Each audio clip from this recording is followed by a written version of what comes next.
Mi hermana gemela apareció la noche anterior al funeral de mi esposo para burlarse de arruinar mi vida. No sabía que toda nuestra familia estaba escuchando detrás de ella. Mi hermana gemela se enteró de que estaba embarazada hace apenas 3 semanas. Y desde entonces me había estado enviando mensajes crueles. No porque quisiera celebrar que sería tía, sino porque necesitaba municiones frescas para lastimarme. No sabía que esta munición terminaría lastimándola a ella. Comiendo por el estrés otra vez, fue lo primero que dijo cuando entró tambaleándose por mi puerta completamente sin invitación. Ese vestido apenas te quedaba el mes pasado. Qué bueno que Jorge ya no está vivo para verte descuidándote así.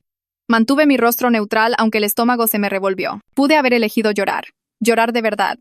Como todas esas otras veces cuando me pateaba mientras estaba en el fondo. Pero en vez de eso elegí ser estratégica. ¿Sabes qué es gracioso?, dije suavemente. Incluso después de toda la mala suerte que me dio el universo, igual terminé más feliz que tú. Su ojo se crispó cuando toqué un nervio. Nunca había podido mantener la boca cerrada cuando estaba orgullosa de algo, y arruinar mi vida no era diferente. Todavía no entiendes, ¿verdad? Comenzó, el vino chapoteando en la botella que había traído. ¿Crees que toda tu mala suerte fue el universo? Pobre Carla patética con su vida terrible, continuó.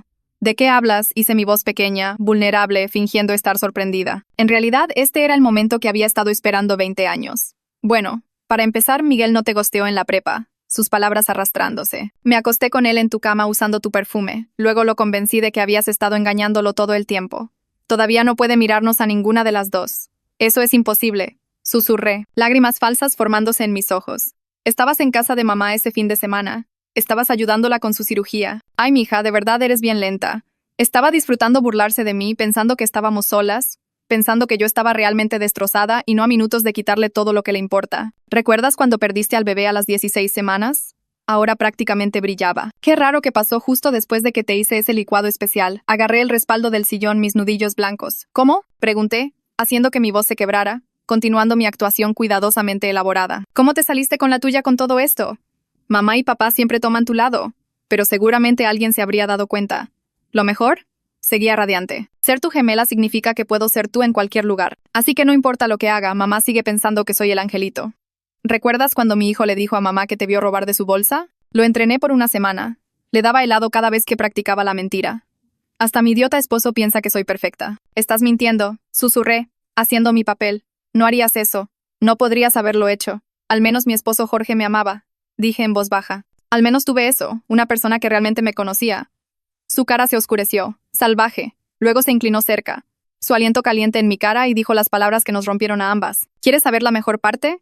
Cuando Jorge estaba muriendo, cuando llamó desde su despliegue en el extranjero, yo fui la última persona con la que habló.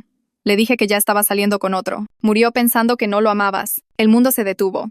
Todo lo demás lo había sospechado. Pero esto era información nueva. Mis rodillas se doblaron. Puede que me haya devastado.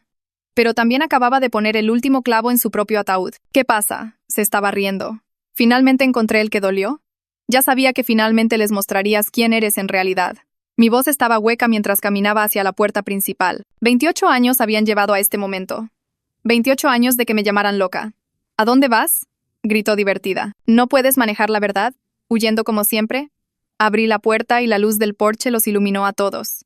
La botella de vino se le resbaló de los dedos a mi hermana y se hizo añicos. Papá ayudó a mamá a ponerse de pie, y cuando habló su voz estaba inquietantemente tranquila. Pusimos la casa a tu nombre porque dijiste que Carla estaba drogada. Mañana presentaremos cargos por fraude y la transferiremos de vuelta. Mamá temblaba tanto que apenas podía estar de pie. Te he estado enviando 40,000 pesos al mes, susurró. Cada mes durante 5 años, pensando que Carla era la irresponsable. Su voz se quebró. Nunca más. El testamento. El fideicomiso. Cambiaremos todo mañana, continuó papá, aún con esa voz aterradoramente tranquila. Todo va para Carla. Entonces su hijo, su callado niño de 7 años, dio un paso adelante. ¿Por qué dijiste esas cosas tan feas de tía Carla? Su voz se quebró. Quiero vivir con papi. Mi amor, no entiendes. Él retrocedió de sus manos extendidas. Fue entonces cuando su esposo silenciosamente se quitó el anillo de bodas y lo dejó caer en mi camino. El pequeño tintineo resonó en el silencio. Mi abogado se encargará del arreglo de custodia. No vengas a la casa. La madre de Jorge finalmente encontró su voz. Dejaste que mi hijo muriera pensando que no era amado. Cada palabra era precisa, afilada como vidrio. Estás muerta para nosotros. Marco, el compañero del ejército de Jorge, dio un paso adelante, y por un momento pensé que realmente haría algo, pero solo se quedó ahí, puños apretados. Llamó por ella, dijo en voz baja. Cuando estaba muriendo. Llamó por Carla. ¿Y tú?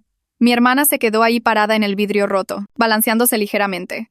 su cara pasando por emociones que nunca había visto antes. Se agachó lentamente y recogió un gran trozo de la botella de vino rota. Si yo no puedo tener una vida, dijo. Su voz diferente ahora. Vacía. Tú tampoco. Dio un paso hacia mí, el vidrio brillando bajo la luz del porche. Y fue entonces cuando hizo algo que nunca olvidaré. Marco se movió más rápido de lo que pensé posible. Su mano salió disparada y atrapó la muñeca de mi hermana a medio balanceo, retorciéndola lo suficientemente fuerte como para que gritara y soltara el vidrio. El fragmento golpeó el concreto y se hizo pedazos más pequeños. Papá ya tenía su teléfono afuera. Su voz firme mientras le decía al operador del 911 que necesitábamos policía ahora mismo. Alguien estaba tratando de lastimar a su hija con un arma. Mamá empujó a Marco y se puso entre mi hermana y yo, todo su cuerpo temblando tan fuerte que podía verlo. Mi hermana trató de lanzarse hacia adelante otra vez, pero Marco tenía ambas muñecas ahora, sujetándola lejos de nosotras mientras sollozaba y gritaba palabras que no tenían sentido. Los pedazos de botella de vino rota crujían bajo los pies de todos. Mi mano fue a mi estómago sin pensar, protegiendo al bebé de todo este caos. Mi hermana seguía tratando de liberarse del agarre de Marco, su cara roja y retorcida con algo que nunca había visto antes. Papá se quedó al teléfono con la despachadora, respondiendo preguntas con esa voz inquietantemente tranquila mientras veía a su hija desmoronarse en mi camino. La madre de Jorge se quedó congelada cerca de los escalones del porche, su cara blanca. Mi sobrino estaba llorando ahora, escondiéndose detrás de las piernas de su padre. Toda la escena se sentía surreal, como verlo suceder a alguien más. 2 patrullas llegaron en 6 minutos. Sus luces cortando la oscuridad y haciendo que mi calle tranquila pareciera una escena del crimen. Los oficiales salieron rápido y captaron la situación inmediatamente. Uno de ellos, un tipo alto con cabello gris, fue directo a Marco y mi hermana. La otra oficial, una mujer con el cabello recogido firmemente, vino hacia mí y mamá. Me preguntó si estaba herida y negué con la cabeza, pero mi voz no funcionaba bien. El oficial masculino estaba hablando con Marco en voz baja, logrando que soltara las muñecas de mi hermana para que él pudiera tomar el control. Mi hermana todavía estaba llorando y gritando, sus palabras arrastradas por el vino. La oficial femenina me guió hacia mi puerta principal, una mano en mi codo como si pensara que podría caer. Mamá no siguió. Papá estaba hablando con otro oficial que había aparecido del segundo auto, señalando el vidrio roto y explicando lo que pasó.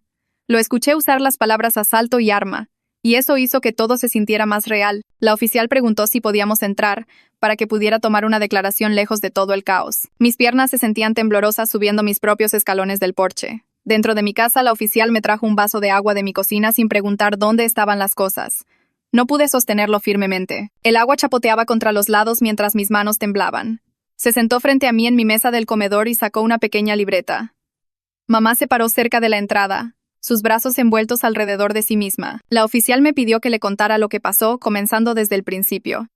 Mi voz salió plana y distante, como si perteneciera a otra persona. Le conté sobre mi hermana apareciendo borracha, sobre la confesión que hizo, sobre todos en el porche escuchándola. La oficial escribió rápidamente, haciendo preguntas específicas sobre amenazas y exactamente qué dijo mi hermana. Cuando llegué a la parte del fragmento de vidrio, mi mano se movió a mi estómago otra vez. La oficial lo notó y preguntó si estaba embarazada. Asentí.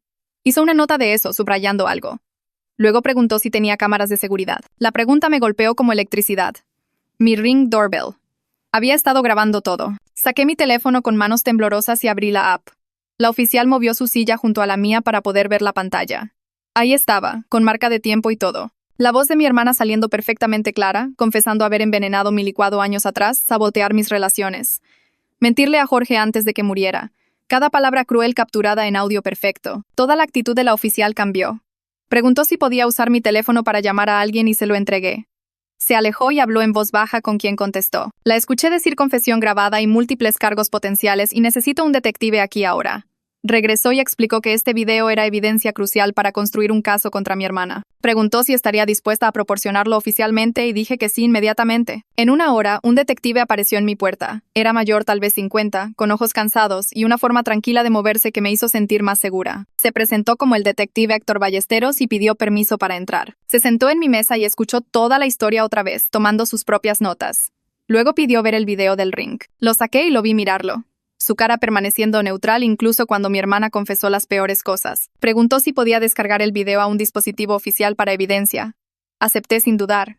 Sacó algún tipo de tablet y me guió por el proceso de transferir el archivo de video. Explicó que esta grabación podría apoyar cargos por asalto con arma mortal, amenazas criminales y posiblemente otros delitos. Trató todo con seriedad, como un crimen real en vez de solo una pelea familiar. Eso significó más para mí de lo que podía explicar. Mientras el detective Ballesteros todavía estaba en mi casa, escuché sirenas afuera otra vez. Por mi ventana frontal vi una ambulancia llegando. Los oficiales la habían llamado para mi hermana. Mamá hizo un sonido ahogado y corrió afuera. La seguí más lentamente, todavía sintiéndome desconectada de mi propio cuerpo. Mi hermana estaba sentada en la banqueta ahora, un oficial parado cerca. Se veía más pequeña de alguna manera, encorvada con sus manos esposadas frente a ella. Los paramédicos estaban hablándole, revisando sus ojos con una luz, haciendo preguntas que no estaba respondiendo claramente. Uno de los oficiales vino a explicar que debido al nivel de intoxicación de mi hermana y al riesgo que representaba para sí misma y otros, la estaban llevando al hospital para evaluación psiquiátrica. Sería retenida por al menos 72 horas para evaluación. También estaban iniciando una orden de protección de emergencia que prohibiría cualquier contacto conmigo. Las palabras me lavaron como si estuviera bajo el agua. Mamá estaba llorando tan fuerte que apenas podía estar de pie. Papá tenía su brazo alrededor de ella, sosteniéndola mientras veían a los paramédicos cargar a su otra hija en la ambulancia. Mi hermana me miró una vez mientras cerraban las puertas. Su cara estaba vacía, como si alguien hubiera apagado todas las luces dentro de ella.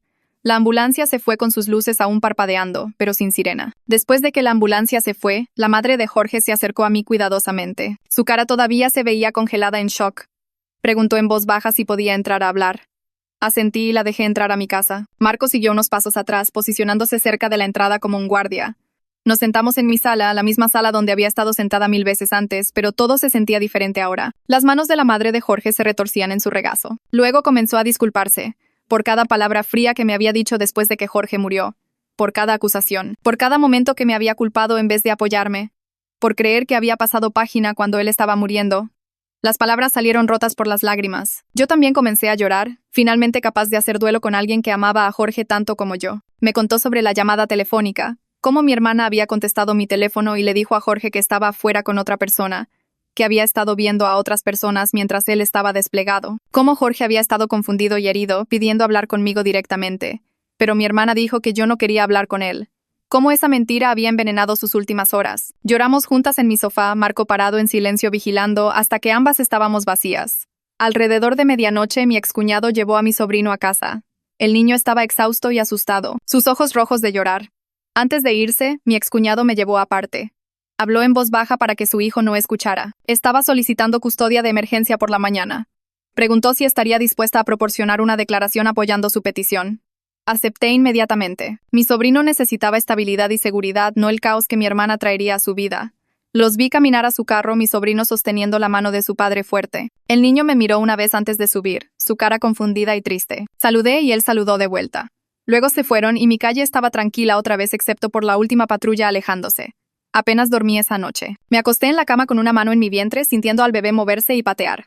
28 años de traición seguían reproduciéndose en mi mente como una película que no podía apagar. Cada cosa mala que me había pasado, cada pedazo de terrible suerte, todo había sido ella. Mi teléfono vibró a las 6 de la mañana. Ana Hernández, la terapeuta que había visto después de que Jorge murió. Había visto algo en el reporte del escáner policial local y quería saber si estaba bien. La llamé inmediatamente, mi voz quebrándose mientras trataba de explicar. Escuchó sin interrumpir y luego me dijo que tenía una cita esa tarde, que debía ir. Acepté. Necesitaba ayuda para procesar esto antes de que me rompiera. El detective Ballesteros regresó la mañana siguiente con otra mujer. Se presentó como defensora de víctimas y explicó que estaba ahí para ayudarme a entender mis derechos y opciones. Se sentaron en mi mesa del comedor otra vez, el mismo lugar donde había dado mi declaración horas antes. El detective Ballesteros explicó que el video del ring había capturado todo desde el momento en que abrí la puerta. La confesión de mi hermana sobre envenenar mi licuado años atrás, su admisión sobre sabotear mis relaciones, su mentira a Jorge antes de que muriera, todo grabado con marcas de tiempo y audio claro. Dijo que estaban considerando cargos por asalto con arma mortal, amenazas criminales y potencialmente delitos más serios relacionados con la pérdida del embarazo que había causado. La defensora de víctimas me guió a través de lo que cada cargo significaba, cómo se vería el proceso, cuánto tiempo podrían tomar las cosas. Me dio folletos y números de teléfono. El detective Ballesteros preguntó si quería presentar cargos oficialmente. Miré a ambos y dije que sí sin dudar. Mi voz estaba firme esta vez. Mis padres llegaron a media mañana luciendo como si hubieran envejecido una década de la noche a la mañana. Las manos de papá temblaban mientras me entregaba una carpeta. Dentro estaba la documentación de la transferencia fraudulenta de propiedad. La casa que debía haber sido mía, pero mi hermana había robado alegando que yo estaba drogada. Ya había contactado a su abogado sobre presentar cargos y revertir la escritura. Su voz se mantuvo firme mientras explicaba el proceso legal, pero sus manos seguían temblando. Mamá no podía mirarme directamente. Su culpa llenaba la habitación como humo enfermo y asfixiante. Trató de disculparse, pero las palabras salieron rotas. Les dije que necesitaba tiempo, que agradecía la documentación, pero no podía procesar sus disculpas ahora mismo. Papá asintió y dijo que entendían. Dejaron la carpeta en mi mesa y se fueron. A través de mi ventana, los vi sentarse en su carro por mucho tiempo antes de irse. Ninguno de ellos miró la casa de mi hermana al otro lado de la calle. Esa tarde me senté en el consultorio de la Dra. Morales, el papel crujiendo debajo de mí mientras trataba de estar quieta. Entró con su tablet y una expresión tranquila que me hizo querer llorar solo de la amabilidad en ella. Me pidió que describiera lo que pasó y le di la versión corta mientras ella escribía notas. Luego me hizo recostarme para el ultrasonido y vi la pantalla mientras movía la varilla por mi vientre. El bebé se estaba moviendo, pequeños aleteos y patadas que aparecían como movimiento en la imagen granulada. La Dra. Morales señaló el latido del corazón y dijo que se veía fuerte y constante. Midió diferentes partes y tomó capturas de pantalla, su cara enfocada pero no preocupada. Luego revisó mi presión arterial 3 veces porque la primera lectura estaba alta. Anotó los números y dijo que estaba elevada pero no peligrosa, solo algo para vigilar. Le mostré los rasguños en mi brazo de cuando Marco agarró la muñeca de mi hermana y el vidrio cayó. Eran superficiales, apenas rompiendo la piel. Pero la Dra. Morales los fotografió de todos modos con su teléfono e imprimió las imágenes para mis registros. Las agregó a un reporte que estaba escribiendo que documentaba el evento estresante y mi estado físico. Antes de irme, me programó citas semanales en vez de mensuales, diciendo que necesitábamos monitorear las cosas de cerca dado todo lo que estaba pasando. Manejé a casa sintiéndome que al menos el bebé estaba bien, que era lo único que me mantenía entera. La mañana siguiente me reuní con el abogado que mis padres contrataron, un hombre llamado Mauro que tenía una oficina en el centro en un edificio con demasiado mármol. Estrechó mi mano y me ofreció café, que acepté solo para tener algo que sostener. Nos sentamos en su mesa de conferencias y abrió una carpeta gruesa con mi nombre.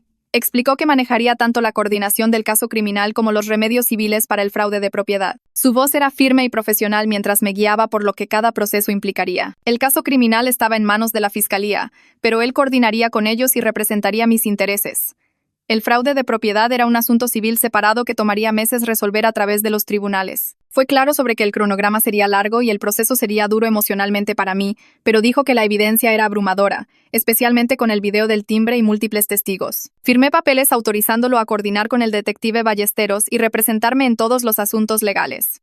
Hizo preguntas detalladas sobre el comportamiento pasado de mi hermana y le conté todo lo que podía recordar. Tomó notas y dijo que compilaría un archivo comprensivo. Cuando dejé su oficina 2 horas después, sentí que había entregado un peso enorme a alguien que podía realmente cargarlo. El detective Ballesteros me llamó esa tarde con una actualización sobre mi hermana. La retención psiquiátrica de 72 horas había sido extendida a una semana completa después de su evaluación. Los doctores encontraron rasgos severos de trastorno de personalidad y dijeron que todavía era un riesgo.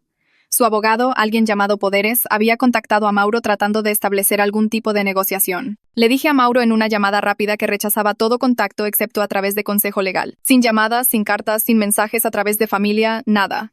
La audiencia de orden de protección estaba programada para 2 semanas, lo que me daba espacio temporal para respirar. El detective Ballesteros dijo que la orden de emergencia todavía estaba en efecto hasta entonces, significando que no podía acercarse a mí o a mi casa. Le agradecí y colgué. Luego me senté en mi sofá mirando la nada por un rato. Mi excuñado solicitó custodia de emergencia la misma semana. Me enteré cuando me mandó mensaje preguntando si proporcionaría una declaración escrita apoyando su petición. Dije que sí inmediatamente y pasé 1 hora escribiendo lo que presencié, lo que mi sobrino dijo. Qué tan asustado se veía. La corte otorgó colocación temporal con él pendiente de una audiencia completa. Asignaron una consejera infantil llamada Sofía Sterling para trabajar con mi sobrino, alguien que se especializaba en ayudar a niños a procesar trauma familiar. Se reunió con él varias veces esa primera semana. Mi excuñado me dijo después que mi sobrino dijo que tenía miedo de su mamá ahora y no quería verla. Escuchar eso rompió algo en mí, aunque sabía que estaba más seguro así. Tenía 7 años y todo su mundo había explotado. Escribí otra declaración para la consejera describiendo lo que vi esa noche, cómo mi hermana trató de atacarme frente a él, cómo suplicó vivir con su papi. Los siguientes días pasaron en una niebla rara. Fui al trabajo y regresé a casa y me encargué de tareas básicas, pero mi cerebro sentía que estaba tratando de procesar demasiada información a la vez. 28 años de memoria se estaban moviendo, reorganizándose en nuevos patrones. Cosas de las que me había culpado a mí misma de repente tenían diferentes explicaciones, y Ana me programó sesiones extra esa semana. Durante una de ellas, me hizo crear una línea de tiempo en un pedazo grande de papel. Listamos cada cosa mala importante que me había pasado desde la prepa. Luego, fuimos por cada una y marcamos cuáles mi hermana había confesado o cuáles coincidían con su patrón. Verlo puesto visualmente hizo que algo hiciera clic. El sabotaje no era mala suerte aleatoria. Era dirigido y consistente y deliberado. Me sentí validada y furiosa al mismo tiempo. El enojo era incómodo porque no estaba acostumbrada a sentirlo. Había pasado tanto tiempo estando triste y derrotada.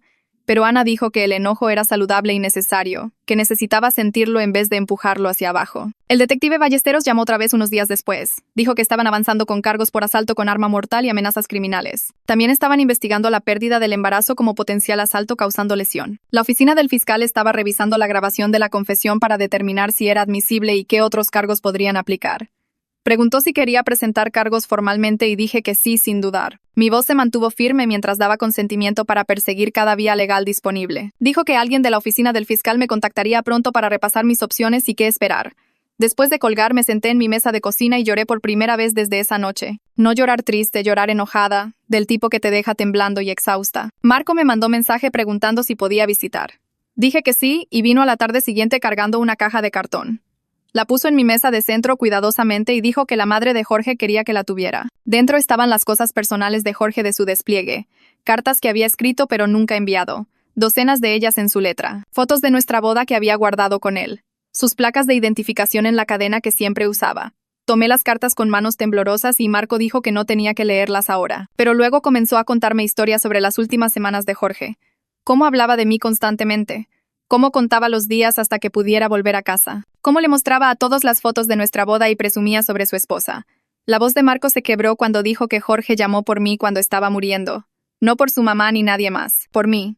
Sostuve las placas y lloré mientras Marco se sentaba ahí en silencio, dejándome procesarlo.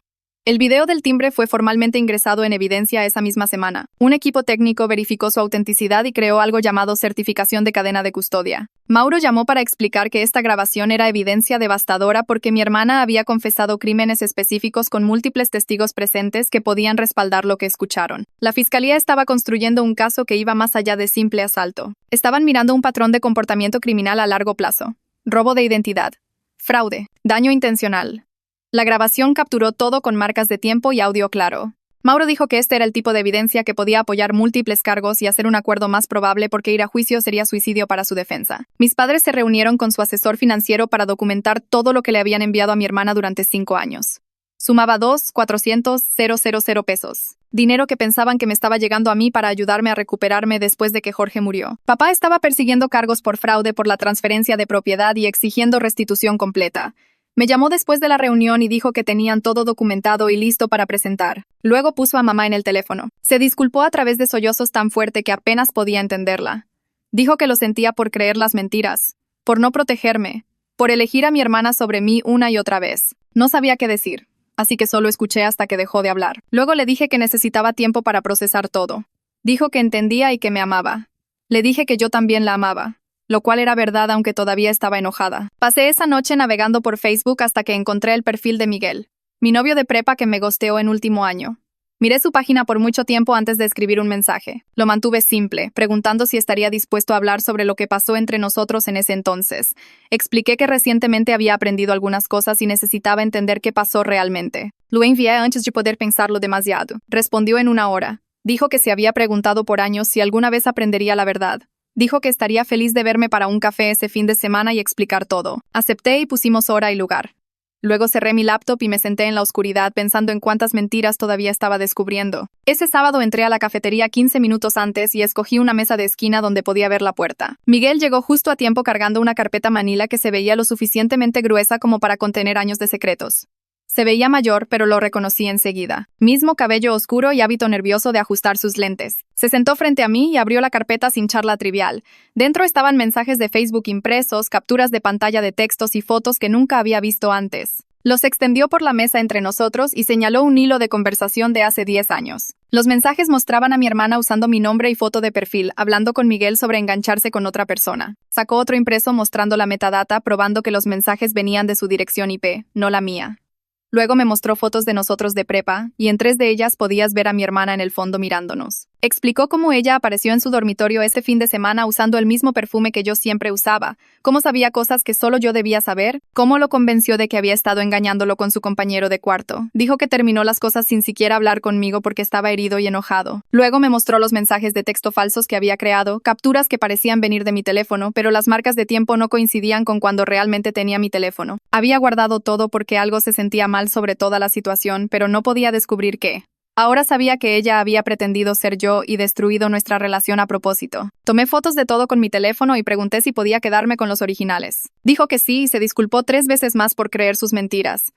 Le dije que no era su culpa, que ella había engañado a todos, incluyendo a nuestros padres, por décadas. Hablamos otra hora sobre lo que había hecho y cuánto tiempo había estado pasando esto. Dijo que ayudaría como pudiera, que quería compensar por no cuestionar las cosas en ese entonces. Le agradecí y me fui con la carpeta metida bajo mi brazo, ya planeando mi siguiente movimiento. La siguiente mañana llamé al detective Ballesteros y pregunté si podía traerle nueva evidencia. Me dijo que fuera a la estación esa tarde. Aparecí con la carpeta manila y expliqué todo lo que Miguel me había dado. Ballesteros revisó cada documento cuidadosamente, tomando notas y haciendo preguntas sobre fechas y detalles. Dijo que esta evidencia mostraba un patrón claro de robo de identidad y fraude que se remontaba a años. Explicó que tener prueba de que me había suplantado múltiples veces fortalecía el caso actual porque probaba que esto no era solo una mala decisión, sino una larga historia de engaño planeado. Agregó los documentos a su archivo creciente y dijo que la fiscalía querría ver esto. Luego preguntó si Miguel estaría dispuesto a dar una declaración jurada y testificar si era necesario. Le mandé mensaje a Miguel ahí mismo y respondió en minutos diciendo que sí a ambos. Ballesteros lo programó para venir más tarde esa semana a dar su declaración oficial. Mauro me llamó esa noche después de que Ballesteros lo contactara sobre la nueva evidencia.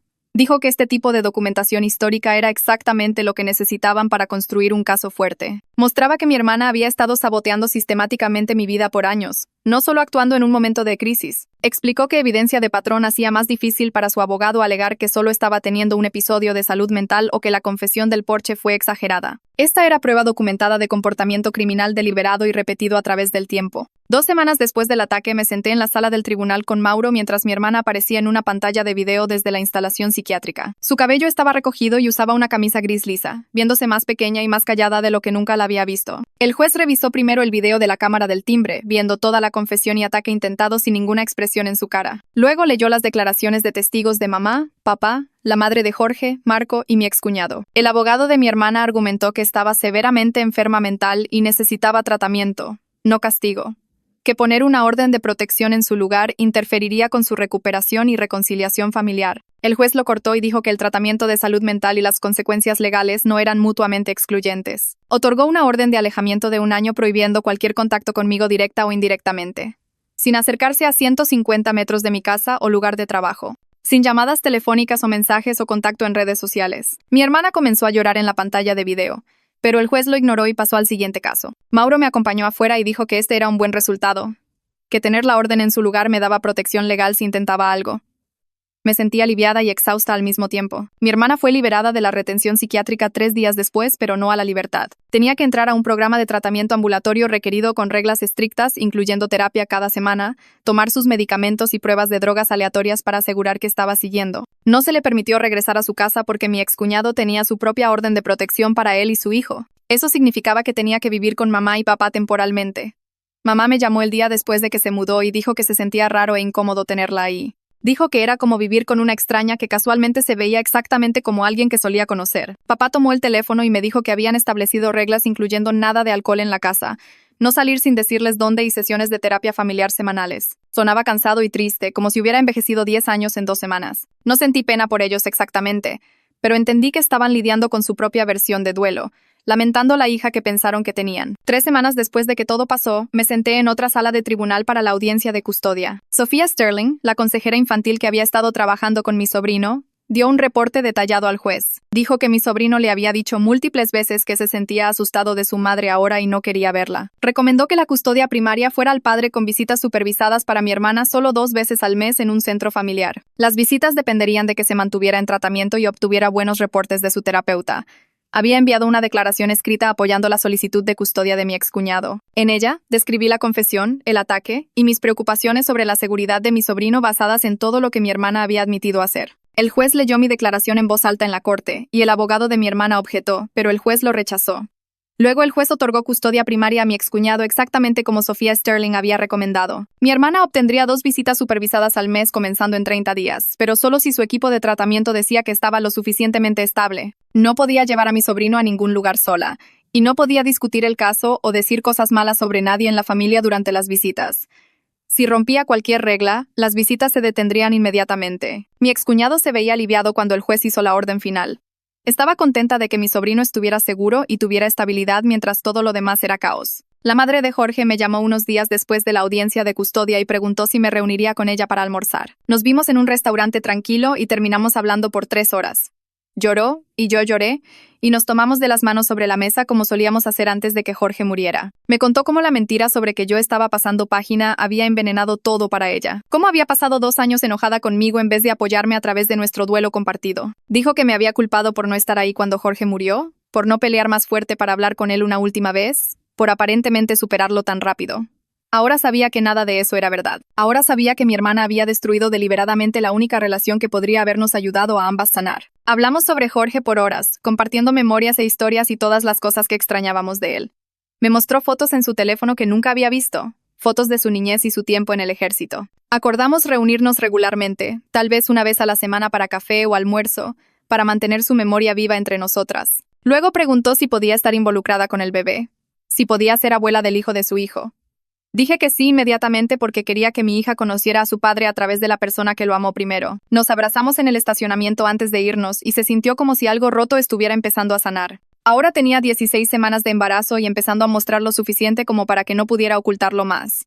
Mi ropa regular no quedaba bien, y tuve que empezar a usar vestidos sueltos y pantalones elásticos. La realidad de la maternidad soltera me golpeó fuerte durante mi siguiente sesión de terapia con Ana. Le dije que tenía miedo de hacer esto sola, de criar un bebé mientras lidiaba con juicios criminales y trauma familiar, y todas las consecuencias de todo lo que pasó. Ana me ayudó a trabajar el miedo haciéndome crear lo que llamó un mapa de red de apoyo. Tenía que escribir a todos en los que podía confiar para diferentes tipos de ayuda.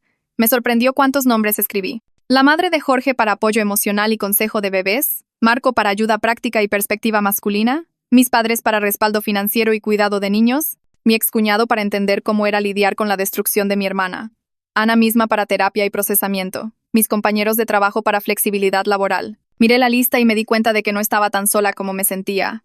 Había construido una red de personas que realmente se preocupaban por mí, personas que se habían probado cuando todo se derrumbó. El detective Ballesteros llamó 2 días después con noticias que no esperaba. Dijo que estaban persiguiendo cargos adicionales relacionados con la pérdida de embarazo que había sufrido años atrás. Específicamente estaban investigando si el licuado especial de mi hermana había contenido sustancias destinadas a causar un aborto. Explicó que el estatuto de limitaciones no había expirado todavía, y la confesión grabada les daba causa probable para investigar. Necesitaban mis registros médicos de esa pérdida, toda la documentación del hospital, y mi doctor. Tuve que ir a buscar en archivos viejos que no había mirado en años, reabriendo heridas que pensé que finalmente habían cicatrizado. Leer las notas de la sala de emergencias y el reporte del ultrasonido donde no pudieron encontrar un latido del corazón me hizo llorar por 1 hora. Escaneé todo y lo mandé por email a Ballesteros. Luego llamé a Ana e hice una cita de emergencia porque no podía procesar esto sola. Me ayudó a entender que obtener justicia por esa pérdida no significaba que tenía que revivir todo el dolor, que podía reconocer lo que pasó sin dejar que me consumiera otra vez. El abogado de mis padres presentó una demanda civil contra mi hermana la siguiente semana. La demanda exigía el regreso de la casa que había sido fraudulentamente transferida a su nombre y restitución completa de los 2,400,000 pesos que le habían enviado durante 5 años. Mauro explicó que el caso era fuerte porque había obtenido la propiedad haciendo declaraciones falsas sobre que yo estaba drogada. Dijo que el caso civil procedería separadamente de los cargos criminales, y probablemente ganaríamos un juicio incluso si no tenía dinero o activos para realmente pagarlo. Lo importante era establecer responsabilidad legal y recuperar la propiedad en las manos correctas. Me guió a través del cronograma, explicando que tomaría meses pasar por descubrimiento y deposiciones antes de siquiera llegar a juicio.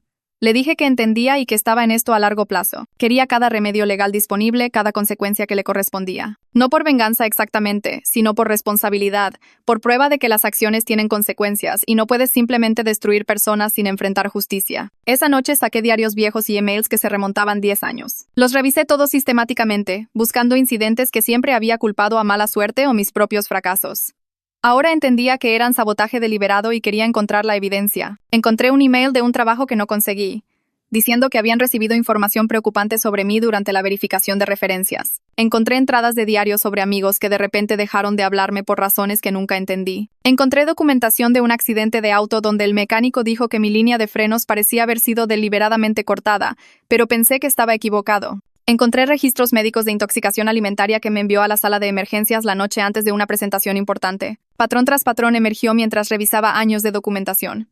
Encontrar las huellas digitales de mi hermana por todo mi pasado se sintió como excavar una escena del crimen en mi propia vida. Cada incidente que había internalizado como mi culpa o mala suerte era en realidad ella trabajando detrás de escena para destruirme. Tomé fotos de todo y lo organicé cronológicamente en una carpeta en mi computadora.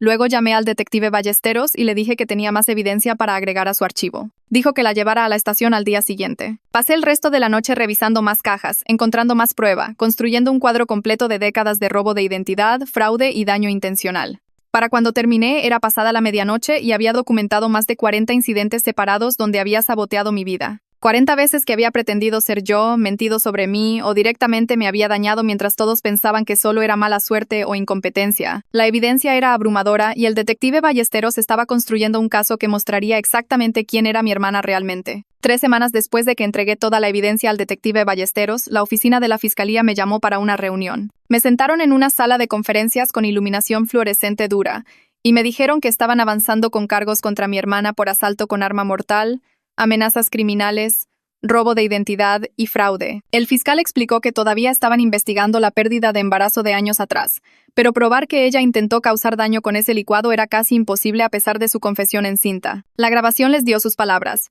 pero expertos médicos no podían vincular definitivamente sustancias específicas al aborto después de todo este tiempo. Me sentí decepcionada, pero entendí las limitaciones de lo que podían probar en corte.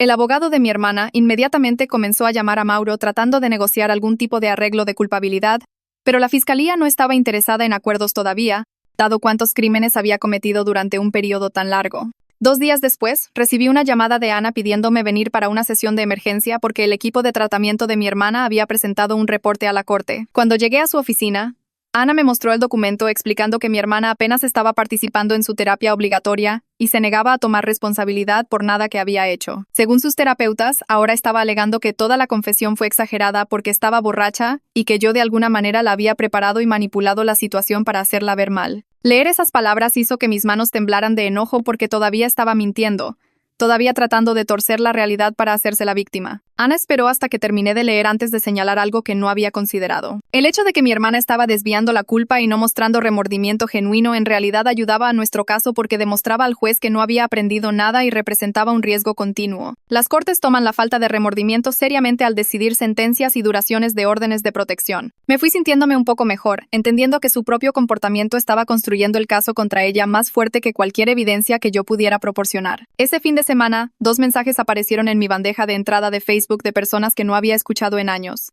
El primero era de Sara, una amiga de la universidad con la que perdí contacto en 3er año bajo circunstancias que nunca entendí completamente. Escribió que Miguel había publicado algo vago sobre descubrir que le habían mentido sobre alguien años atrás, y la hizo preguntarse si lo mismo le había pasado a ella. Sara explicó que durante nuestro 3er año, alguien que se veía exactamente como yo apareció en una fiesta y le dijo a todos que yo había estado hablando mal de ellos a sus espaldas. Me confrontó sobre esto y no tenía idea de qué estaba hablando, lo que la hizo pensar que estaba mintiendo.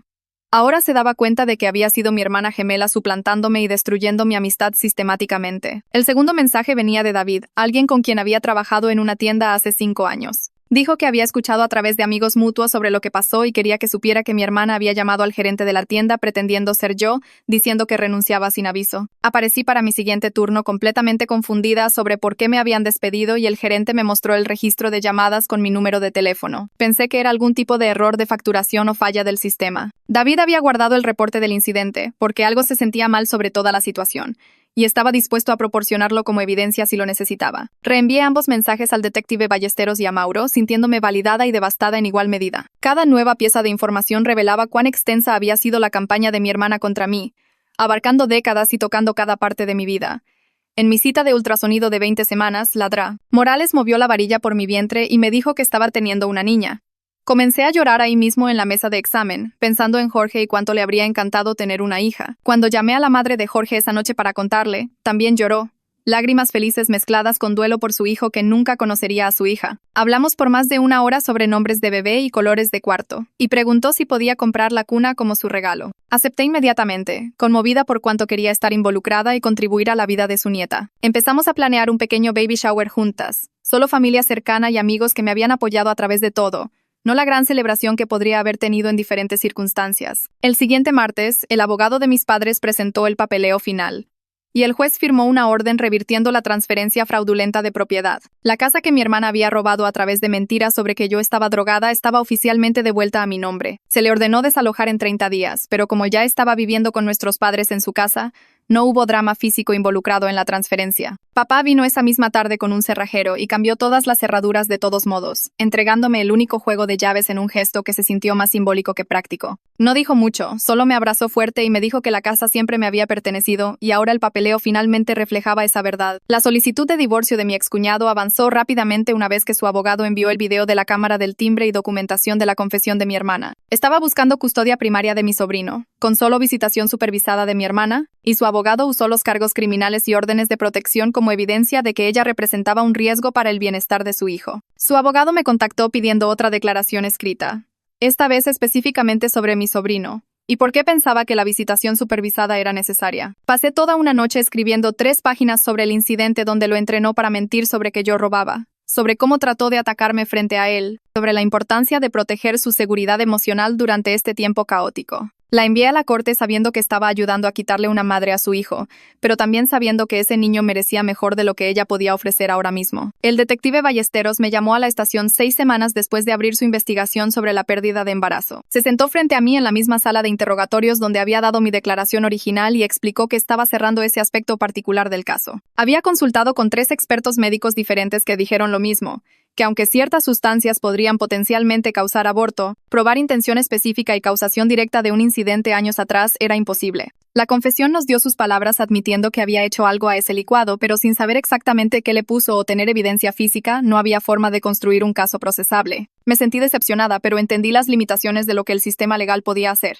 Al menos la grabación me dio certeza personal sobre lo que había hecho, incluso si no podíamos responsabilizarla criminalmente por ello. 2 semanas después, Mauro llamó diciendo que la fiscalía había armado una oferta de acuerdo de culpabilidad. Mi hermana se declararía culpable de asalto con arma mortal y robo de identidad, recibiría 3 años de libertad condicional en vez de tiempo en prisión, continuaría tratamiento de salud mental obligatorio, mantendría todas las órdenes de protección y pagaría restitución por daños. El abogado de mi hermana estaba recomendando que aceptara, porque ir a juicio arriesgaba una sentencia mucho más dura, incluyendo potencial tiempo en prisión. Mauro explicó que este era en realidad un resultado razonable que la responsabilizaba mientras evitaba el trauma de un juicio, donde tendría que testificar y revivir todo frente a un jurado. Antes de que mi hermana pudiera aceptar o rechazar el acuerdo, la fiscalía programó una sesión de impacto de víctima donde podía proporcionar opinión sobre los términos. Me senté en otra sala de conferencias estéril y le dije al fiscal que quería responsabilidad y protección más que castigo. Las órdenes de protección importaban más para mí que tiempo en prisión. El tratamiento obligatorio importaba porque tal vez realmente la ayudaría. También solicité restitución por mis costos de terapia, y por el dinero que mis padres le habían enviado durante 5 años pensando que me estaba llegando a mí. La fiscalía tomó notas y asintió, incorporando mis solicitudes en la oferta final que presentarían. 3 días antes de que el juicio estuviera programado para comenzar, mi hermana aceptó el acuerdo de culpabilidad. Mauro me recogió y me llevó al tribunal donde me senté en la galería con mis padres viendo a mi hermana pararse frente al juez. Usaba un vestido conservador y mantuvo los ojos bajos mientras se declaraba culpable de los cargos reducidos. El juez preguntó si quería hacer una declaración y leyó algo breve de un pedazo de papel que su abogado había preparado, disculpándose por sus acciones y prometiendo hacerlo mejor. Se sintió hueco y ensayado, palabras elegidas para satisfacer la corte en vez de expresar remordimiento genuino. El juez la sentenció según el acuerdo de culpabilidad y luego la miró directamente con una expresión severa, advirtiendo que cualquier violación de las órdenes de protección o términos de libertad condicional resultaría en tiempo de prisión inmediato. Asintió en silencio, y fue llevada por su oficial de libertad condicional para procesamiento mientras yo me sentaba ahí sintiéndome extraña y vacía, como si hubiera estado conteniendo la respiración por meses. Y finalmente exhalé, pero no pude descifrar cómo respirar normalmente otra vez. La audiencia de restitución pasó 2 semanas después en una sala de tribunal más pequeña con solo yo, Mauro, mi hermana y su abogado presente. El juez revisó la documentación financiera que mis padres proporcionaron mostrando 2,400,000 pesos enviados durante 5 años, más mis cuentas de terapia totalizando 160,000 pesos. Mauro me explicó de antemano que estábamos pidiendo 160,000 pesos en total, con un plan de pagos estructurado sobre su periodo de libertad condicional de 3 años. Mi hermana se sentó en la mesa del acusado mirando sus manos mientras el juez delineaba el calendario de pagos, aproximadamente 32,000 pesos mensuales. Su abogado trató de argumentar que tenía ingresos limitados y no podía pagar esos pagos, pero el juez lo cortó y dijo que el juicio se mantenía sin importar su capacidad de pago. Mauro se inclinó y susurró que cobrar sería desafiante ya que trabajaba medio tiempo en comercio, pero podíamos perseguir embargo de salario y otros métodos de cobranza si incumplía. Asentí, sabiendo que era más sobre el principio que realmente recuperar el dinero. El juez golpeó su martillo y mi hermana firmó el acuerdo de restitución sin mirarme una vez. Saliendo del tribunal, Mauro me dijo que mantuviera registros detallados de cualquier pago recibido y reportara inmediatamente si perdía alguno. 3 días después de esa audiencia, mi excuñado me mandó mensaje preguntando si podía verme para un café para discutir el arreglo de custodia. Nos sentamos en un rincón tranquilo mientras me mostraba la orden de custodia finalizada en su teléfono. Tenía custodia primaria con mi hermana obteniendo visitación supervisada 2 veces al mes en un centro familiar en el centro. Sofía Sterling continuaría trabajando con mi sobrino y monitoreando las visitas para asegurar que no fueran dañinas. Mi excuñado se veía exhausto, ojeras bajo sus ojos, y me dijo que su hijo había estado preguntando por mí últimamente. El niño quería saber si podía conocer al bebé cuando naciera, lo que hizo mi pecho apretarse de emoción. Le dije, por supuesto, que quería mantener la conexión por el bien de mi sobrino. Me agradeció en voz baja y dijo que Sofía reportó que el niño se estaba ajustando bien a la nueva normalidad, durmiendo mejor, menos ansioso en la escuela. Acordamos establecer visitas regulares una vez que el bebé llegara para que mi sobrino pudiera tener algo de estabilidad y conexión familiar positiva. Esa misma semana, llegué a 24 semanas de embarazo y empecé a tener calambres que me asustaron lo suficiente como para llamar a la línea de emergencia de la DRA. Morales a medianoche. Me dijo que viniera a primera hora de la mañana para monitoreo. El ultrasonido mostró que el bebé estaba bien, pero mi presión arterial estaba elevada y estaba teniendo algunas contracciones tempranas. La DRA. Morales me puso en reposo en cama modificado por 2 semanas. Sin trabajo, actividad limitada, solo descanso y monitoreo. Llamé a la madre de Jorge desde el estacionamiento e inmediatamente dijo que vendría a quedarse conmigo. Apareció esa tarde con 2 bolsas de víveres y su maleta de noche, instalándose en mi cuarto de huéspedes como si fuera lo más natural del mundo. Mamá mandó mensaje preguntando si podía ayudar también, pero no estaba lista para ese nivel de cercanía todavía, así que le dije que comidas preparadas serían apreciadas. Comenzó a dejar contenedores de sopa y guisos cada pocos días, dejándolos en el porche con pequeñas notas. La madre de Jorge cocinó, lavó ropa, me hizo compañía durante esas 2 semanas y me di cuenta de cuánto había crecido mi red de apoyo. La oficina de Ana llamó durante mi reposo en cama para reprogramar mi cita, y cuando expliqué por qué, ofreció hacer una sesión telefónica en vez. Hablamos por 1 hora sobre el duelo complicado de perder a mi hermana aunque todavía estaba viva. La gemela que pensé que conocía nunca existió realmente. Y llorar esa relación imaginaria mientras lidiaba con la traición de la persona real era únicamente doloroso. Ana dijo que quería presentarme a su colega, Esperanza Hernández, quien se especializaba en extrañamiento familiar y reconciliación. Comencé a ver a ambas. Ana para procesamiento de trauma y Esperanza para dinámicas familiares. Mi primera sesión con Esperanza pasó por videollamada mientras todavía estaba en reposo en cama, e hizo preguntas detalladas sobre mi niñez y patrones familiares. Me ayudó a ver cómo el comportamiento habilitador de mis padres había creado el ambiente perfecto para que la manipulación de mi hermana prosperara sin control. 2 semanas después, cuando mi reposo en cama terminó y me autorizaron para reanudar actividad normal, mis padres preguntaron a través de Mauro si podíamos hacer terapia familiar juntos. Lo discutí extensamente con Ana y Esperanza antes de aceptar cautelosamente. Nuestra primera sesión fue incómoda, todos sentados rígidos en la oficina de Esperanza, pero nos guió a través de establecer reglas básicas y objetivos. La segunda sesión fue cuando todo se abrió. Papá comenzó a llorar mientras admitía que ignoró señales rojas porque era más fácil que confrontar a su hija adorada. Dijo que vio señales de que algo estaba mal con cómo mi hermana me trataba, pero se convenció a sí mismo de que era rivalidad normal entre hermanas. La culpa de mamá era tan pesada que se sentía como otra barrera entre nosotras, sus disculpas constantes pero casi performativas. Esperanza tuvo que redirigirla varias veces para enfocarse en reconstruir confianza a través de acciones en vez de solo expresar remordimiento. Acordamos sesiones mensuales y establecí límites claros sobre lo que necesitaba de ellos avanzando. 1 semana después de esa difícil sesión de terapia, la madre de Jorge llamó diciendo que ella y Marco querían organizar un pequeño servicio memorial para Jorge, ahora que la verdad sobre su llamada final era conocida. Nos reunimos en el cementerio de veteranos donde estaba enterrado un sábado por la mañana, solo nosotros 3 más mis padres y excuñado. Marco trajo cartas que Jorge había escrito pero nunca enviado. Páginas sobre amarme y planear nuestro futuro y contar días hasta que pudiera volver a casa. Marco las leyó en voz alta con su voz militar firme mientras yo estaba ahí llorando, una mano en la lápida de Jorge y una en mi vientre. Fue devastador y sanador al mismo tiempo, finalmente capaz de hacer duelo sin que las mentiras de mi hermana envenenaran mis memorias. La madre de Jorge colocó flores frescas y nos quedamos ahí en silencio por mucho tiempo antes de irnos. A las 30 semanas de embarazo, la DRA. Morales me estaba monitoreando de cerca debido a las complicaciones anteriores. Me conectó con un grupo de apoyo para embarazos de alto riesgo que se reunía semanalmente en el hospital. Entré a esa primera reunión nerviosa y encontré 8 otras mujeres en varias etapas de embarazo, todas lidiando con circunstancias difíciles. Compartieron consejo práctico sobre manejar estrés y aburrimiento de reposo en cama, y su apoyo emocional me ayudó a sentirme menos sola. Una mujer estaba en reposo en cama hospitalario por gemelos. Otra tenía una condición que requería monitoreo semanal y escuchar sus historias puso mi situación en perspectiva. El baby shower que la madre de Jorge planeó pasó a las 32 semanas, pequeño y perfecto con solo 15 personas en su sala. Mis padres vinieron y me dieron un cheque generoso hacia gastos del bebé, su forma de tratar de hacer las paces financieramente. Mi excuñado trajo a mi sobrino, quien estaba emocionado y seguía haciendo preguntas sobre su prima bebé. Cuando el bebé pateó lo suficientemente fuerte como para ver a través de mi vestido, mi sobrino cuidadosamente tocó mi vientre con ojos grandes y preguntó si ella le estaba diciendo hola. Todos se rieron y me sentí genuinamente feliz, rodeada de personas que se preocupaban. 2 días después del shower, recibí una solicitud de mensaje en Instagram de una cuenta que no reconocí. El perfil no tenía publicaciones ni seguidores, pero el mensaje era largo y divagante. Mi hermana disculpándose, pero también acusando a todos de mentir sobre ella y manipular la situación. Capturé todo inmediatamente y llamé al detective Ballesteros. Me dijo que lo reenviara al oficial de libertad condicional de mi hermana también, lo cual hice en minutos.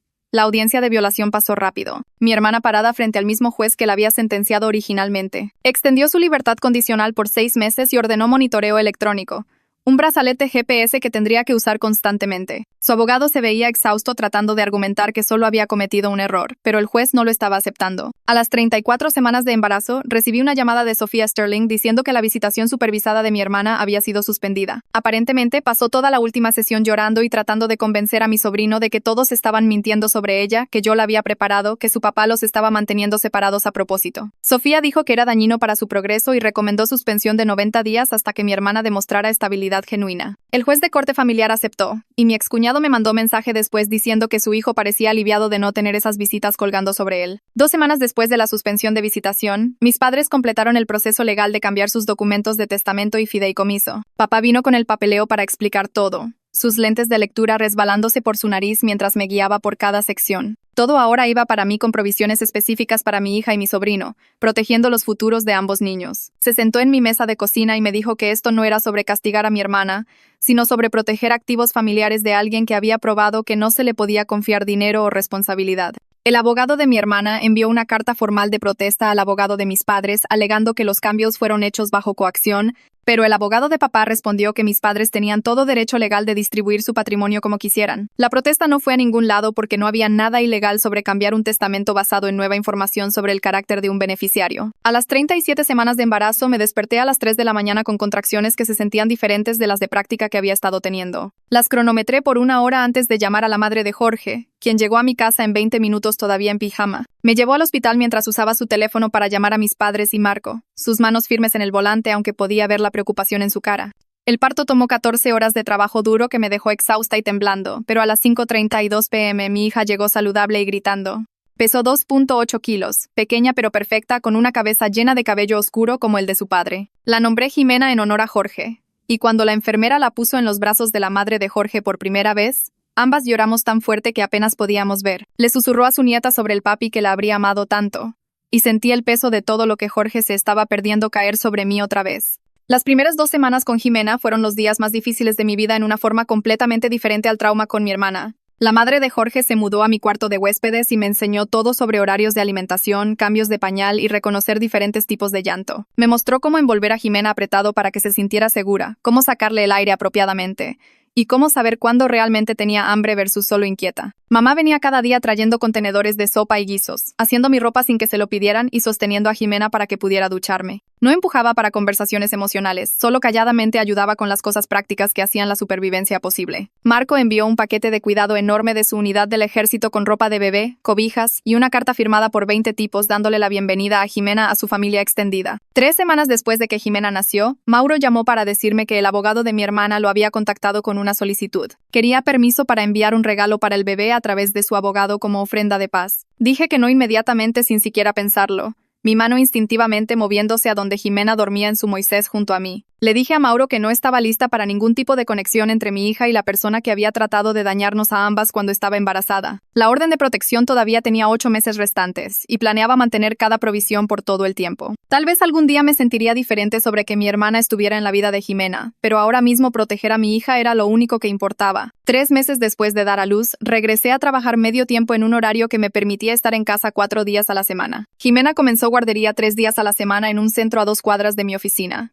Y pasé mis pausas de almuerzo extrayendo leche en un cuarto de almacenamiento que la compañía había convertido para madres lactantes. La rutina de vestirme con ropa real y hablar con adultos sobre cosas normales de trabajo me ayudó a sentirme como yo misma otra vez, en vez de solo una máquina de leche y cambiadora de pañales. Mis compañeros de trabajo fueron geniales sobre mi horario flexible y las veces que tenía que irme temprano para citas con el pediatra. Estaba manejando la maternidad soltera mejor de lo que había esperado, aunque todavía tenía momentos tarde en la noche cuando Jimena estaba llorando, y me sentía abrumada por hacer esto sola. Esos eran los momentos que más extrañaba a Jorge, imaginando cómo habría caminado los pisos con ella, o me habría hecho reír cuando estaba demasiado cansada para funcionar. Mis padres manejaron el pago de restitución de una forma que me sorprendió con su practicidad. En vez de esperar años para que mi hermana hiciera pagos a plazos que probablemente no podía pagar de todos modos, esencialmente se pagaron a sí mismos redirigiendo 1,00000 de pesos de lo que habría sido su herencia. Su abogado lo estructuró para que el dinero se moviera del fideicomiso a su cuenta personal y luego inmediatamente de vuelta al fideicomiso designado para mí y Jimena. Era una solución creativa que aseguraba que no estaba esperando que mi hermana realmente hiciera pagos. También establecieron un fondo fiduciario separado para Jimena usando otro pedazo de dinero que originalmente planearon dejarle a mi hermana, su forma de invertir en el futuro en vez de quedarse en errores pasados. Cuando Jimena tenía 4 meses, mi excuñado trajo a mi sobrino a conocer a su prima bebé por primera vez. Estaba nerviosa sobre cómo reaccionaría después de todo lo que había pasado, pero fue sorprendentemente gentil e interesado en ella. Se sentó en mi sofá y lo dejé mostrarle cómo apoyar su cabeza, su cara seria con concentración mientras la sostenía cuidadosamente. Jimena agarró su dedo y se rió con deleite, haciéndome preguntas sobre qué podía ver y escuchar. Después de la visita, mi excuñado me llevó aparte en la cocina y me dijo que tener esta conexión familiar positiva estaba ayudando a su hijo a entender que los problemas eran con las decisiones de su madre, no con la familia misma. Acordamos mantener contacto regular para el beneficio de ambos niños, asegurándonos de que crecieran conociéndose. Ana pasó varias sesiones ayudándome a trabajar lo que llamó el proceso complicado de perdón, que fue cuidadosa de aclarar que no significaba reconciliación u olvidar lo que mi hermana había hecho. Estaba aprendiendo a liberar el enojo que me había estado pesando como rocas en mis bolsillos mientras todavía mantenía límites firmes para mi protección. Me hizo escribir una carta a mi hermana expresando todo lo que necesitaba decir, todo el dolor y rabia y duelo que nunca había llegado a expresar apropiadamente. Escribí 10 páginas a mano, mi pluma presionando tan fuerte que rasgó el papel en lugares. Luego, Ana sugirió que la quemara en un pequeño ritual privado, así que lo hice en mi pozo de fuego en el patio una noche después de que Jimena estaba dormida. Ver esas páginas rizarse y ennegrecerse se sintió sorprendentemente poderoso, como si estuviera liberando algo que me había estado ahogando. 6 meses después del nacimiento de Jimena, la madre de Jorge preguntó si podía establecer un pequeño fondo fiduciario para su nieta usando dinero de la póliza de seguro de vida de Jorge. Estaba tan conmovida por el gesto que comencé a llorar ahí mismo en su sala, entendiendo que esta era su forma de asegurar que la hija de Jorge tuviera recursos para la universidad o lo que necesitara. Acepté inmediatamente, y le agradecí por pensar en el futuro de Jimena, por querer proveer para ella de la forma que Jorge lo habría hecho. Estábamos construyendo la familia que Jorge habría querido para su hija, aunque no estuviera aquí para verlo, y eso se sentía como honrar su memoria en la forma más significativa posible. Mi hermana completó todos sus requisitos de libertad condicional a tiempo, y su abogado presentó una petición para modificar la orden de protección. Quería permiso para contacto indirecto en eventos familiares, para que mis padres pudieran tener a ambas hijas en días festivos sin tener que elegir. Lo hablé con Ana y Mauro antes de aceptar una modificación que nos permitía estar en las mismas reuniones familiares siempre y cuando se quedara en el lado opuesto de la habitación y no se acercara a mí directamente. No era perdón. Y definitivamente no era reconciliación, pero era práctico y permitía que mis padres nos vieran a ambas sin el estrés constante de planear celebraciones separadas. El juez aprobó la modificación con condiciones estrictas sobre mantener distancia física y sin intentos de comunicación, dejando claro que cualquier violación resultaría en que la orden completa fuera reinstituida inmediatamente. El Día de Acción de Gracias llegó 6 semanas después de que el juez aprobara la modificación y pasé la mañana en casa de mis padres ayudando a mamá a preparar el pavo, mientras Jimena dormía siesta en la cuna portátil que habíamos instalado en el cuarto de huéspedes. Mi hermana apareció exactamente al mediodía con un pay comprado en tienda, su cara vacía y cuidadosa mientras entraba por la puerta. Se dirigió directamente a la esquina lejana de la sala y se quedó ahí toda la comida, picoteando su comida mientras el resto de nosotros tratábamos de actuar normal alrededor de la mesa del comedor. Papá cortó el pavo e hizo charla trivial sobre el clima. Mamá seguía saltando para rellenar vasos de agua, y yo me enfoqué en cortar la comida de Jimena en pedacitos mientras mi sobrino se sentaba entre su papá y yo. Mi hermana se fue antes del postre, murmurando algo sobre no sentirse bien, y el segundo que su carro salió de la entrada, mamá comenzó a llorar en su servilleta. Papá puso su brazo alrededor de sus hombros y dijo algo que se me quedó. Le dijo que tener a ambas hijas en la misma habitación pretendiendo que todo estaba bien sería peor que esta distancia honesta, que al menos ahora todos sabíamos la verdad y podíamos construir algo real de ello. Miré a Jimena en su silla alta, embarrando puré de papa en la bandeja, y me di cuenta de que tenía razón. Estas personas alrededor de esta mesa se habían probado, y eso importaba más que mantener alguna versión falsa de unidad familiar. 3 semanas después, mi excuñado llamó y preguntó si podíamos vernos para un café. Solo nosotros dos y acepté aunque no estaba segura de qué quería discutir. Nos vimos en la misma cafetería donde me había visto con Miguel meses antes y parecía nervioso mientras revolvía azúcar en su café. Me dijo que había comenzado a ver a alguien, una mujer que conoció a través de la escuela de su hijo, y quería saber si estaba bien con que conociera a Jimena en eventos familiares. Me sorprendió que estuviera pidiendo permiso, pero le dije que apreciaba que me consultara primero. Sugirió que la conociera separadamente antes de cualquier reunión familiar, y acepté que tenía sentido. Programamos almuerzo para el siguiente sábado en un restaurante casual, y cuando la conocí entendí por qué mi sobrino parecía más feliz últimamente. Era paciente y amable, haciendo preguntas reflexivas sobre mi situación familiar sin ser entrometida o crítica. Me dijo que sabía que la historia era complicada y no estaba tratando de reemplazar a nadie o empujarse en relaciones establecidas. Me cayó bien inmediatamente y le dije a mi excuñado después que no tenía problema con que estuviera alrededor de Jimena. Mi sobrino merecía ver a su papá feliz y parecía alguien que sería buena para ambos. El siguiente mes me inscribí en clases nocturnas en el colegio comunitario, retomando donde lo había dejado después de que Jorge murió. Había estado a 2 semestres de terminar mi licenciatura en Administración de Empresas, y se sintió extraño sentarme en un salón de clases otra vez después de todo lo que había pasado. La madre de Jorge ofreció cuidar a Jimena las noches de martes y jueves, y acepté agradecida porque la guardería ya era lo suficientemente cara sin agregar cuidado nocturno. Las primeras semanas fueron difíciles, tratando de recordar cómo estudiar y tomar notas mientras mi cerebro todavía estaba procesando trauma y duelo. Pero lentamente comencé a recordar las partes de mí que se habían perdido, la chica que había amado aprender y tenía planes para su futuro antes de que mi hermana los destruyera sistemáticamente. Ana estaba emocionada cuando le conté sobre las clases durante nuestra sesión semanal, llamándolo evidencia clara de crecimiento postraumático y resiliencia. Estaba comenzando a creerle, comenzando a pensar que tal vez podía construir algo significativo de todos estos escombros. Luego, en enero, el terapeuta de mi hermana envió una carta, preguntando si estaría dispuesta a participar en una conversación mediada como parte de su programa de tratamiento. La leí 3 veces, sintiendo mi estómago retorcerse antes de llamar a Ana para discutirlo. Ana sugirió que también hablara con Esperanza, su colega que se especializaba en reconciliación familiar, así que me reuní con ambas durante la siguiente semana para pensar si esto era algo que podía manejar. Esperanza explicó que la mediación podría ser valiosa para ambas si entrábamos con límites claros y expectativas realistas, que no era sobre reconciliación, sino sobre que cada una dijera lo que necesitábamos decir en un espacio seguro. Acepté a una sesión con parámetros estrictos, incluyendo tener a Esperanza presente como mediadora, un límite de tiempo de 90 minutos, y el entendimiento de que esto no cambiaba la orden de protección o nuestros límites. La sesión pasó en una fría mañana de febrero en la oficina de Esperanza, mi hermana sentada frente a mí viéndose más pequeña de lo que recordaba. Se disculpó por lo que había hecho, pero incluso mientras hablaba podía escuchar las formas sutiles en que desviaba responsabilidad, diciendo que había estado luchando con problemas de salud mental y no entendía completamente el impacto de sus acciones. Hubo unos momentos donde algo que se veía como remordimiento genuino cruzó su cara, particularmente cuando habló sobre mentirle a Jorge antes de que muriera, y esos momentos se sintieron reales incluso si el resto se sintió ensayado. Le dije que aceptaba su disculpa pero que no cambiaba nada entre nosotras, que necesitaba la distancia para protegerme a mí y a mi hija. Cuando me fui sentí que había valido la pena aunque no resolvió nada ni me hizo querer reconstruir nuestra relación. Al menos había podido decir mi paz y ella lo había escuchado directamente de mí en vez de a través de abogados y miembros de familia. La fiesta de primer cumpleaños de Jimena en marzo fue todo lo que había esperado, una celebración de supervivencia y nuevos comienzos con todos los que nos habían apoyado a través del momento más oscuro. La madre de Jorge hizo un pastel hermoso decorado con mariposas moradas y amarillas, diciéndome que simbolizaban transformación y nueva vida.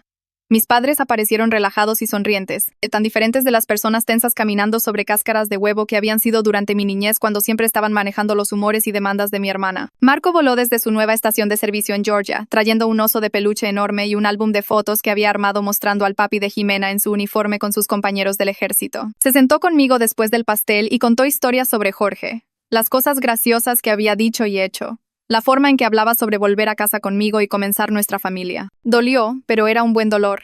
El tipo que viene de recordar a alguien que amaste en vez de evitar las memorias porque son demasiado dolorosas. Durante la fiesta, mi sobrino preguntó si podía llamarme tía Carla, algo que no había hecho desde antes de que todo pasara. Le dije que por supuesto que podía, tratando de no llorar, y me echó los brazos alrededor en un abrazo apretado antes de correr a jugar con los juguetes nuevos de Jimena. Mi excuñado me encontró en la cocina unos minutos después y me agradeció en voz baja por mantener la conexión, a pesar de todo lo que su ex esposa había hecho. Dijo que le daba a su hijo un sentido de estabilidad familiar y lo ayudaba a entender que los problemas eran con las decisiones de su madre, no con la familia misma. Estaba contenta de poder hacer eso por él, contenta de que algo bueno estuviera saliendo de todo este dolor. 18 meses después del nacimiento de Jimena, caminé por el escenario en la ceremonia de graduación del colegio comunitario, aceptando mi título mientras mis padres y la madre de Jorge vitoreaban desde la audiencia. Era algo pequeño en el gran esquema de todo lo que había pasado, pero representaba reclamar mi futuro del sabotaje de mi hermana. Estaba considerando la escuela de posgrado eventualmente, tal vez obtener una maestría en administración de empresas, pero por ahora estaba enfocada en estar presente para Jimena y continuar sanando de todo lo que habíamos pasado.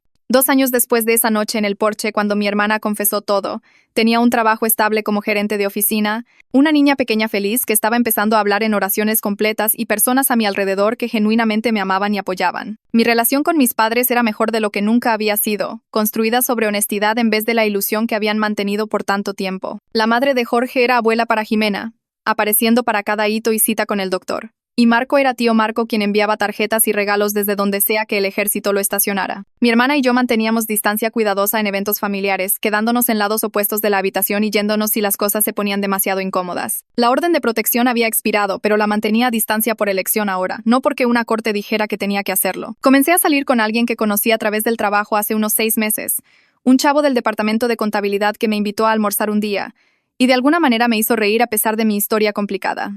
Lo estábamos tomando con calma porque tenía mucho equipaje y una niña pequeña en la que pensar, pero Jimena lo adoraba y él era paciente con mis límites y necesidad de proteger a mi hija. La vida no era perfecta, y todavía tenía días difíciles cuando el peso de todo lo que pasó se sentía aplastante, pero era genuinamente feliz de una forma que nunca pensé posible hace 2 años. Los intentos de mi hermana de destruirme finalmente me habían liberado para construir una vida auténtica rodeada de personas que veían y valoraban mi verdadero yo, y estaba criando a mi hija en la verdad en vez de manipulación. Eso se sentía como la mejor venganza y la mejor sanación al mismo tiempo. Esa es la historia y la pequeña lección metida adentro. Me encanta cuando estos momentos en realidad se convierten en algo que puedes usar en la vida real. Incluso si es pequeño, esa chispa importa. Suscríbete para que no te pierdas lo que sigue.